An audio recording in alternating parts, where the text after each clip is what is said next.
there's another chapter in this saga, so to speak.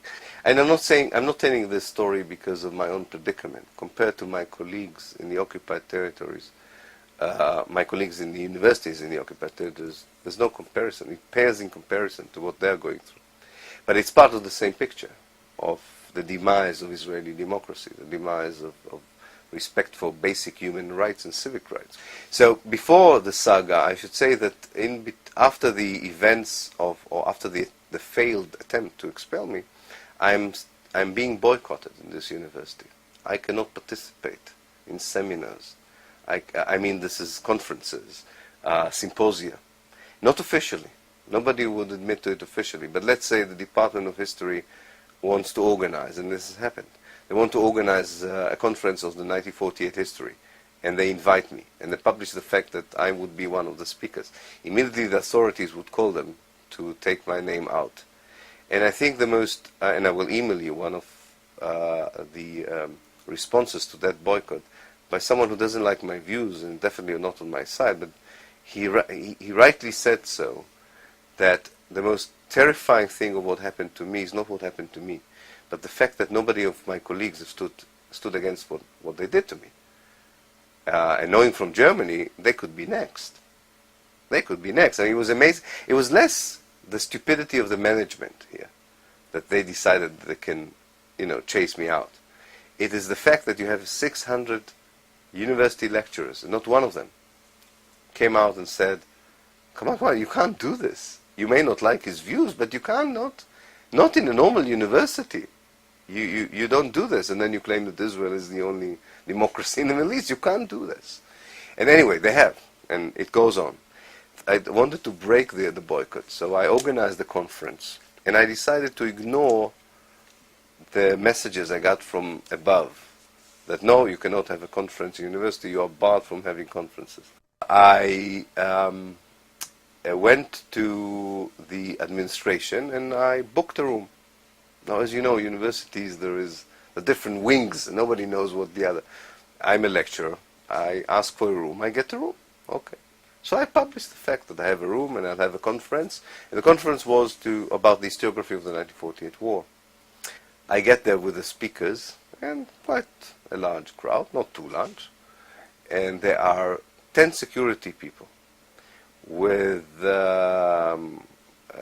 pistols and walkie-talkies, and I went there with my wife, and the chief security officer in the university pushes me to a nearby room in front of my wife and my other colleagues. Was shocked. They'd never seen such a thing at Haifa University.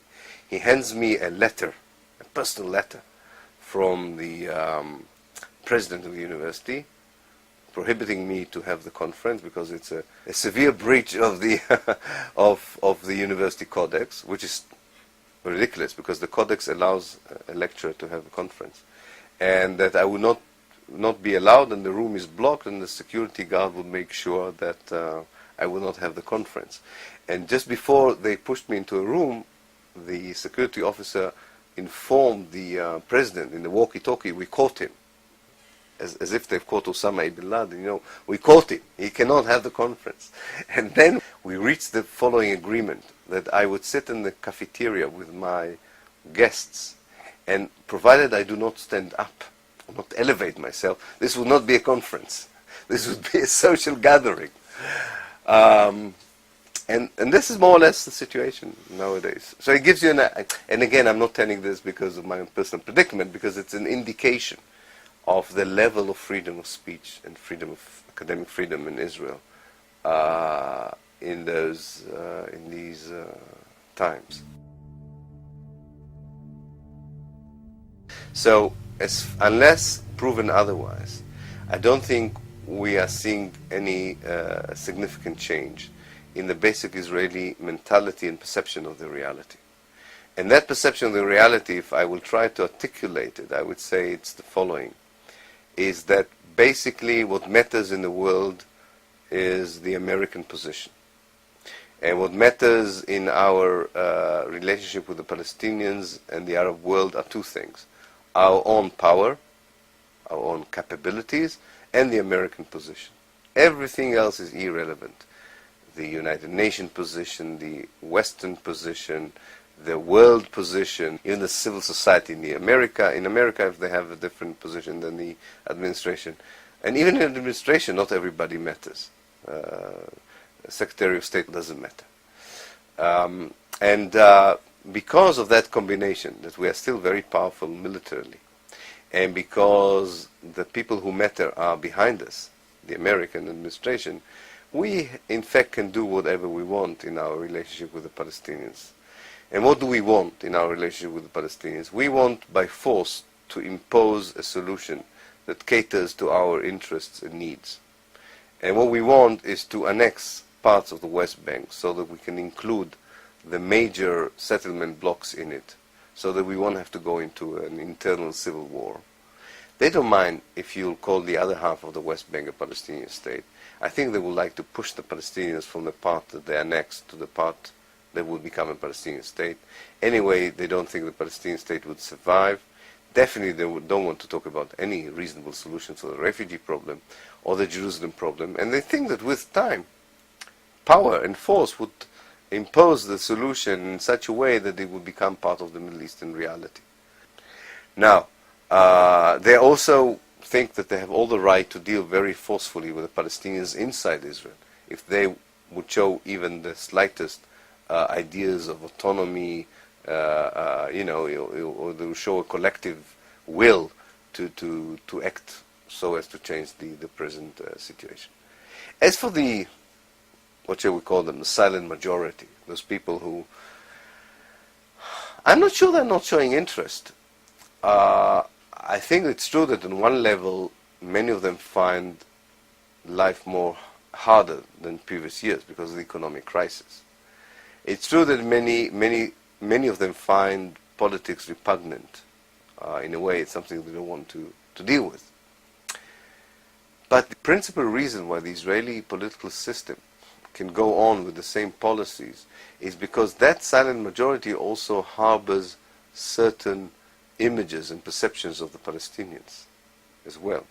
I think Israeli Jewish society is a racist society.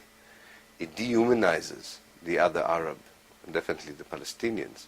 This is something that they suckle from a very early stage in their life. It's part of the socialization, part of the educational system in Israel.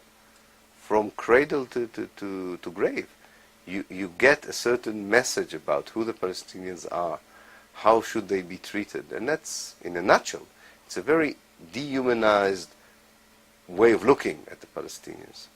And if you dehumanize someone, you can look at a TV and watch people are being killed, babies being killed of the other side, and not at all get excited or ask yourself.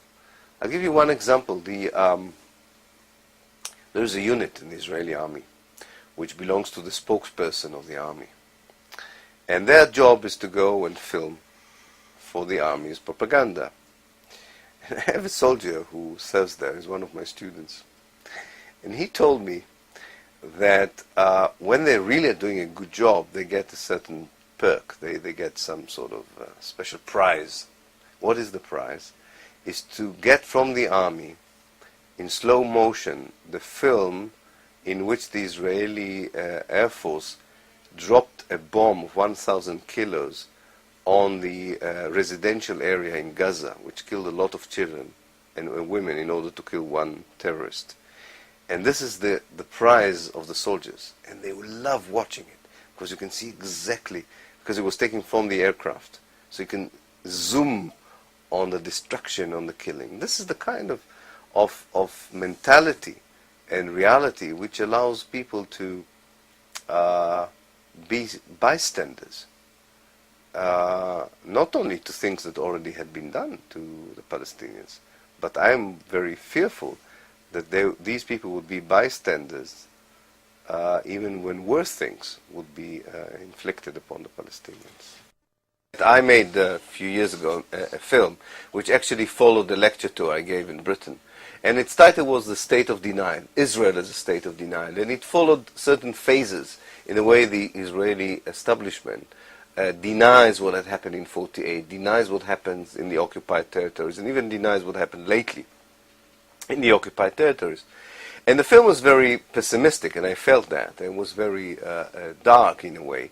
But I finished it in a more optimistic tone. I said to the viewers there that, you know, I showed you in the film how much is invested in Israel in denying, in making sure people do not know. Which means that they think that if people would know, they would react very differently. They were probably, out of their Jewish history, out of their personal morality, would say, not in our name. We don't want to hear about it. It's very convenient not to know. But if you start to know, you start to be troubled and you react. So I think that I'm optimistic. In time, people would know. It's a matter, first of all, that people do not know.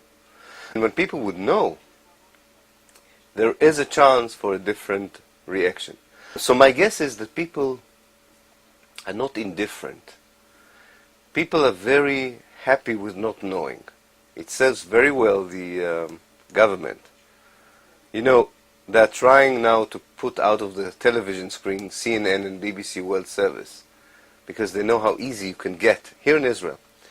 Because they know how easy with zapping you can get it by mistake to CNN, and God knows, I mean, we know CNN, we know BBC World Service. It's not the pro-Palestinian television broadcast. But just even that terrifies them, that people would see it a little bit more neutral. It's tragic, it's discouraging, but on the other hand, it's very encouraging. Because it means that they know that the reality is so obvious now. What can justify 3-5 tanks going through a village and just destroying it? For whatever reason. And killing of children and women. Nothing. And they know it.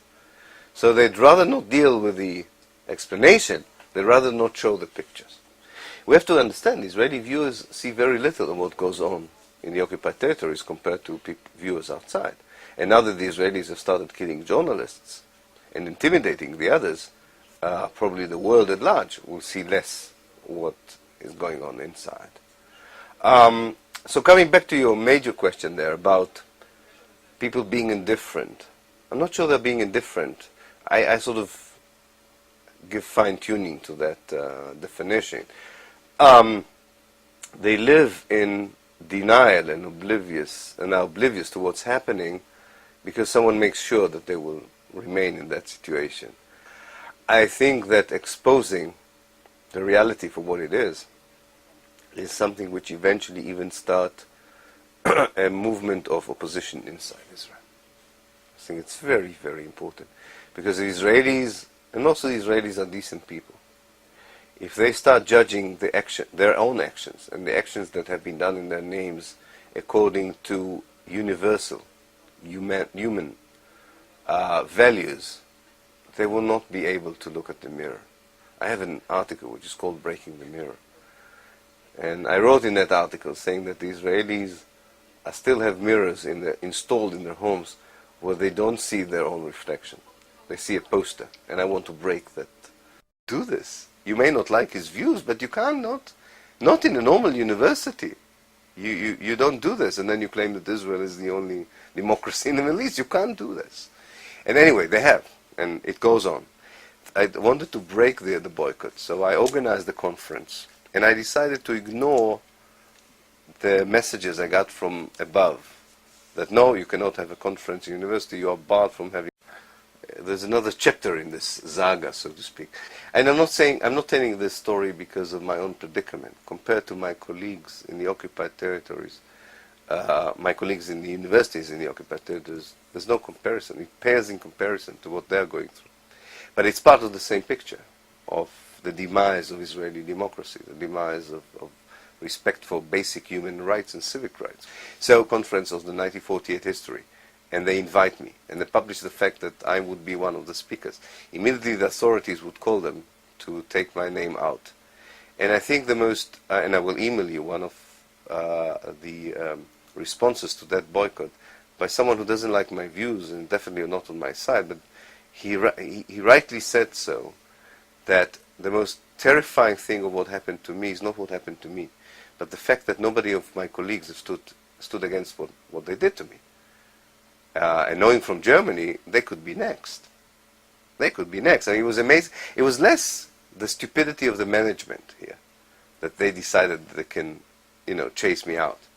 It is the fact that you have 600 university lecturers, and not one of them came out and said, come on, you can't. Before the saga, I should say that after the events or after the failed attempt to expel me, I'm being boycotted in this university. I cannot participate in seminars. I mean, this is conferences, symposia. Not officially. Nobody would admit to it officially. But let's say the Department of History wants to organize, and this has happened. They want to organize